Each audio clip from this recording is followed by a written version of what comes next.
Well, again, we came here to DePauw and they treated us first class. The facility that they have there is one of the nicest ones we've seen. They're a very good team, well coached. And for us, it's been a situation where, you adjust to everything, meaning the weather, the field, and the boys did a good job in the second half, especially after going down a goal and responding. And the two gentlemen to my right and left played a big role in that comeback win.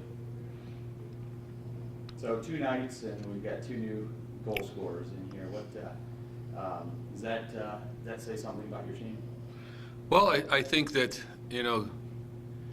Casey is an outstanding player, and he got us here with his goals in our conference tournament as well as banging in the 2 last night. Chase has done a fantastic job for us all year. He's our leading goal scorer, and we needed him to come up big tonight, and he surely did. And Ben started out the season with a bang, getting goals for us, but then he went through a period there where he just wasn't getting it. But clearly tonight, he got the most important goal to get us to the Sweet 16. Guys, if you can, student athletes, if you can talk about the resiliency about coming back 2 nights in a row, being on the road, and with your travel involved, is that something? Is that a theme for this team, or? Well, last year we had the same first round experience, going to overtime, came back 2-0 down, so we know the feeling of losing this round. And I know when we got scored on, everybody just didn't want that to happen again. We didn't want to be the ones upset at the end of the game, so I think we were ready for that, and we knew we could come over and overcome it.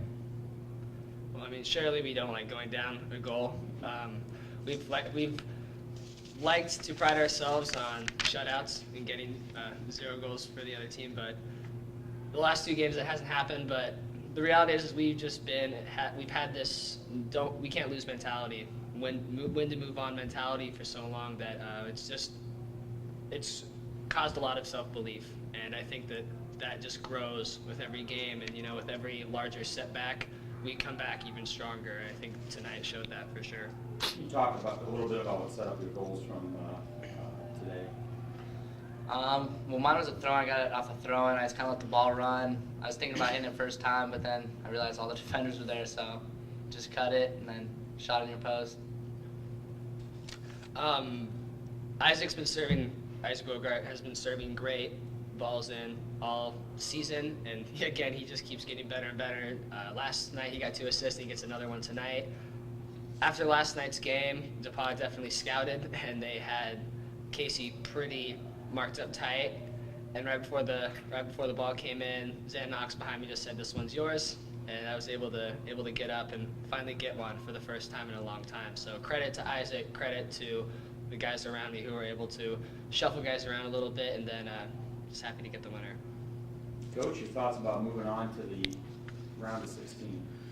Well, it was one of the things that I had on the board here in this exact room to the fellas, that we waited a whole year. Last year we were in this same predicament, really. A lot of deja vu in a sense. We overtime win against Whitworth. Yesterday was PK's. Then playing the host team, Trinity, and losing 1-0, and now playing the host team as well here. And one of the things that we felt, and just like I felt for the team that we played against just now, DePauw, I mean, it's such a quick end of your season. Once that referee blows that whistle, it's over. And for seniors and everybody, it's a heartbreaking moment. And clearly they're a very good team. They pushed us to the limit, just like University of Washington St. Louis did yesterday. We anticipate that throughout the tournament. There's no easy games. Clearly, we were motivated from November of last year. We had a good spring training. We fundraised a substantial amount of money to go to England. We went to England in May, and we went over there for 10 days. And I think it really brought our team together because our situation in California, our games are all within an hour-and-a-half radius, our conference games, and that's 16 games. So we really don't get to travel on the road. So the opportunity that we had in England really, I think, brought this group closer and bonded them. And clearly, we've got a strong nucleus of a junior class.